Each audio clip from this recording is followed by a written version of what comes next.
Okay, so when you're dealing with mixed signals, there's one thing that I found really works well when dealing with it, and I was able to figure this out on my own and practiced it in a very difficult situation for me. So if I could do it then you could probably do it too. But it does take time and effort to get to this point. So the biggest thing I found that works when dealing with a guy who's giving you mixed signals is to be willing to risk embarrassing yourself. So about 2 years ago, I met a guy that I seemed to hit it off really well with the first day we met. And for about a year, or at least for several months, he was acting interested in me and then pulling away, and I'd ask him, hey, are you interested in me or not? And if you're not, that's okay. And if you don't know, that's also okay. But I don't want you to not be interested and be stringing me along. I'd rather just know it. But he'd always come up with these ways to change the conversation or to get out of having the conversation. So he never was able to give me a definitive, no, I'm not interested in you.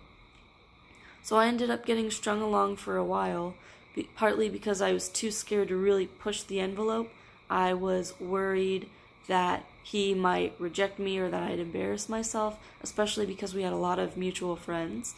And so I was afraid also that I would embarrass myself in front of those people because, long story short, he ended up making me look to our group of friends like I was crazy, and they kind of started distancing themselves from me.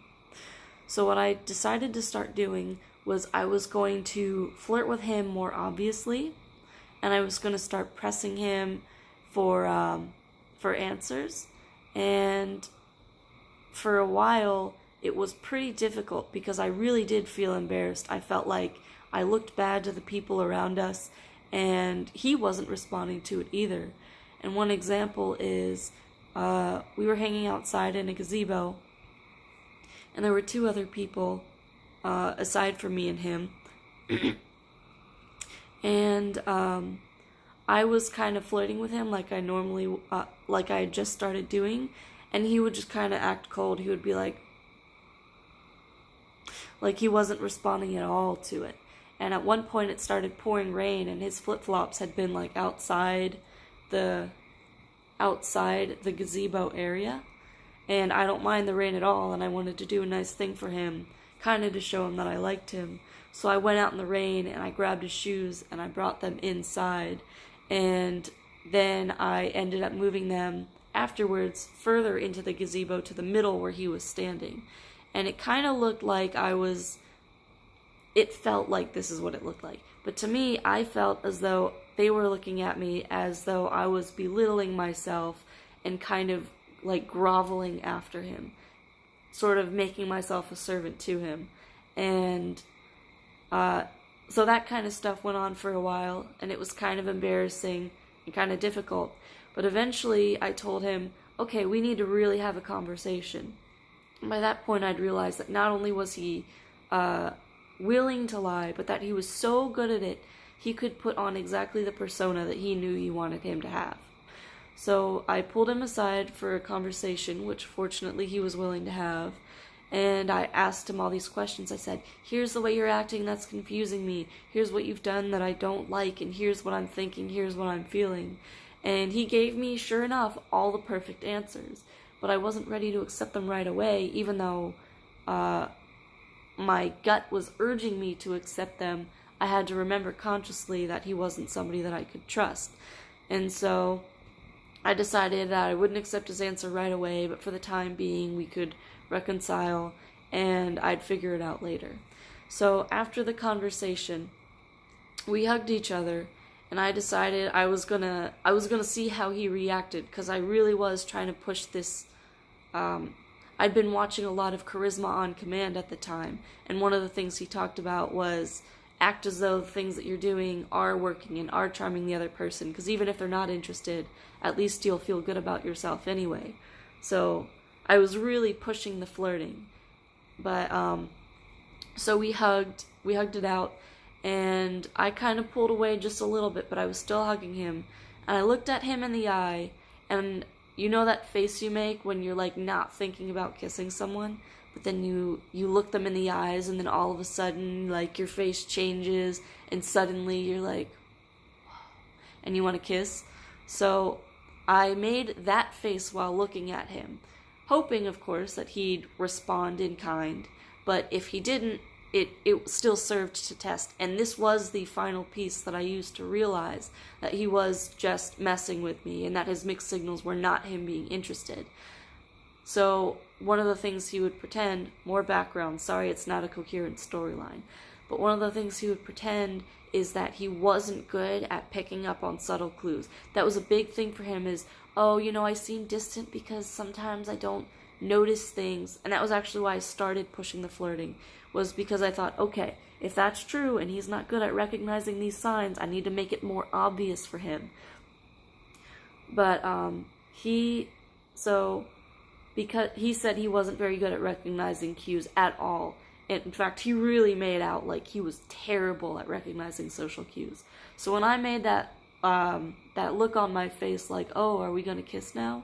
He pulled me back into a hug and put my head against his chest, which to me told me that he saw the way I was looking at him, saw what I was thinking, and responded appropriately to it based on the fact that he didn't like where it was going.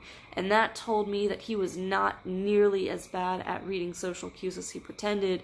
And to me, that was where I was really able to start realizing, okay, he has been messing with me. So I can't necessarily say what's going to be helpful or what's going to be a useful tip in recognizing whether or not the person who's giving you mixed signals is messing with you or not. But what I can say is that the reason I was able to get to where I was and pull myself out of that emotional connection, which had gone on for like the better part of a year and a half, is by willing to risk embarrassing myself even in front of my friends. So some of the things that made it easier was, well, okay, first of all, when you start doing it, when you start putting yourself on the line and then actually not acting as though it gets to you, even if it does bother you, by just going about your business, if it doesn't go the way you want it, you actually start to feel more confident. And then taking risks, it seems easier because you think, well, I am actually all that, and if it doesn't go the way I want, it's no big deal because I'm happy anyway. Then it gets easier to do that, and it makes you feel really good about yourself. But basically, so one of the things that helps me with being willing to put myself on the line is coming up with things that I enjoy doing by myself and things that make me feel good about myself. So I like listening to lectures, and I like being in good shape. So kind of standing up and walking like I'm fit helps. And I am kind of fit, but I slouch all the time. And one of the things I really enjoy doing is listening to educational videos on YouTube. So it helps for me to do things like maybe ask a guy out or hint towards a guy that you're interested or make some move, and then but like I know I'm going to freak out if I don't distract myself, and I'm going to start overthinking it. I'm going to start thinking, should I ask another question another way, but how to not seem too pushy? So what I'd end up doing is say, okay, now I'm just going to enjoy myself for a while. And I'd come up with something that I enjoy doing by myself, although with other friends is also helpful, but I don't have a lot of time to hang out with friends these days because I'm super busy. And not all my friends are able to hang out with me these days anyway, because life circumstances have changed a little bit now that I have a kid. So, but I will put myself on the line, and then I'll jump to doing something that I enjoy doing, and I'll come up with something that makes me feel good about myself to do, like maybe dressing up, or like maybe working out, or something like that. And that also makes it easier to handle when things don't go your way. But you have to, they say you have to actually be okay with it when things don't go your way. And there's almost a temptation for me to think, well, if I'm okay with it, that means that I don't feel anything negative about it at all. But I've realized that in order to be okay with it, that in order to feel okay about something and move on, doesn't mean you don't have to feel negative emotions. It just means that you have to acknowledge, okay, I am feeling these negative emotions, but instead of trying to make myself feel better, I'm going to accept the negative emotions, and I'm not going to try and force them down, and I'm going to try and do something else once I've acknowledged them, once I've said, okay, I'm feeling really bad about what just happened. I really wanted him to agree to go out with me. I really wanted him to like me. And then you say, okay, now that I've acknowledged what I'm feeling, instead of trying to pretend that I'm more okay than I am, now I'm going to think of something fun that I can do. And you do that. And that's something that's helped me a lot. And once you realize, okay, I can get the results that I want, I can figure out what I want if I stop being afraid of how I look and I'm willing to embarrass myself, then that makes it so much easier to figure out what's actually going on. And then once you have that truth, it makes it much easier to do something about it. So, no idea how to close out a video. This is like my second one. So, yeah, hopefully this helps. And part of the reason I filmed this was to help me, because I've been needing to remind myself that lately, because I am currently getting mixed signals from someone I kind of like.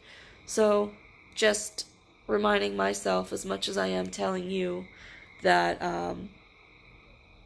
all the stuff that I just said in the last 12 minutes, I'm not going to repeat it at this point. So, yeah, hopefully this helps you.